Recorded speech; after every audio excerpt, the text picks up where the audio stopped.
Jim, Madali intindihin dokumentong yan. palalabasin mong tunay siyang kapatid ni Roxanne at Panganay namin ni Miding. yun lang ba ang paraan? Sa batas ngayon, magkapantay na ang legitimate at illegitimate children. Kailangan pa ba ito? Mas malaking bahagi ang mapupunta kay Roxanne sapagkat siya ang tunay na anak namin ni Miding. Ang gusto ko, pagpatay na ako, pantay lamang sila ni Sandra. Mahirap bang intindihin yun? Pinatatawa mo ako. Ang totoo, pinagmamalupitan mo si Sandra. Ipinagkakait mo sa kanyang tunay niyang ina. Christy! Ikaw ang magiging malupit sa ating anak kapag hindi mo tinanggap ang proposisyon na yan. Inilalayo mo sa akin si Sandra. Inilalayo mo si Sandra sa isang maganda at maayos na kinabukasan.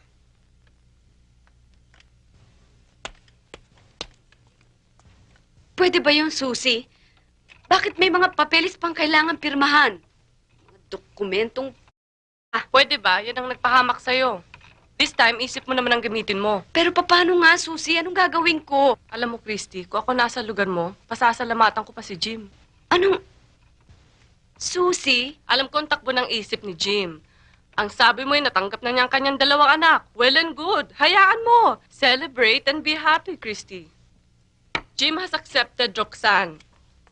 Dahil na-accept na niya na matagal nang patay si Meding. Finally, nasarado na yung lumang libro. Ngayon naman, Jim is accepting your child. Ngayon, bagong libro, bagong umpisa. Ayaw mo nun, lumalaki yung pag-asa mong mapatawad ka niya.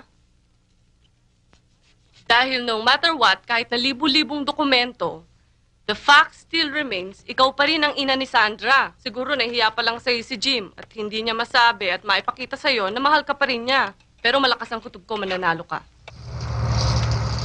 O, si Aris na yata yan. Halika, Tom. Pasok. Hi, Oh, Tommy. sweetheart. Hi. Luto na ba? Malapit na. Halika, pasok. Halika na. Oh. Hi. Hi, Christy. Hi, Aris. Hoy. Ay, Christy, this is our Baby friend ko. Tommy. Hello. Hi. Teka, paghahain ko na kayo. Tom, maupo ka muna. Samahan Papalit lang kita. ako.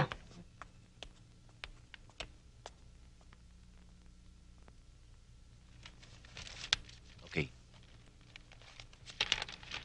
Now.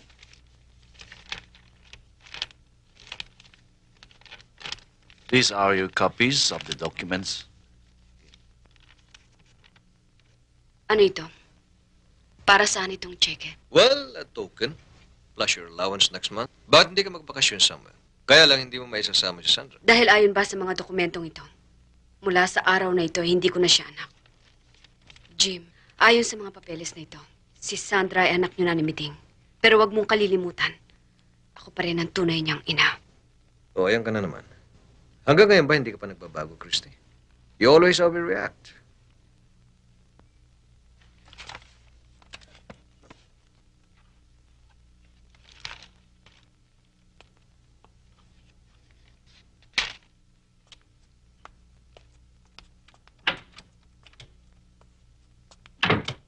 Okay, pare. Wala nang problema. Etong passport mo. Etong sa'yo at para sa dalawang bata. Your plane leaves at exactly 6 a.m. Dito ka muna sa amin hanggang gusto mo. Ikaw naman kasi sinabi ko na sa'yo noong pa, huwag ka na magtiis sa bahay na yon. Naroon ang anak ko eh. Things will pass, Christy.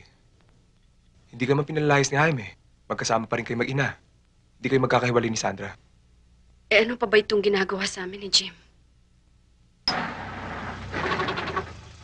Salamat ho.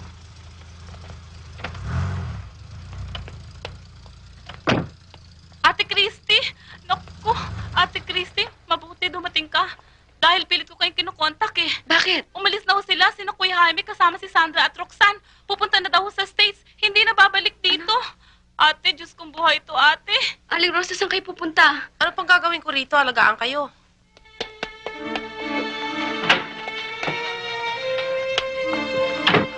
Si Atty. Millares. Ayun ho. Atty. Millares, nasan si Jim? Nasaan ang anak ko? Saan niyo sila dinala? Attorney, nakikiusap ako sa inyo. Bigay niyo sa akin ang kanilang address. I'm sorry. Pinapangako ko ni Jim na magiging confidential ang lahat. Pati nga kanyang address sa States.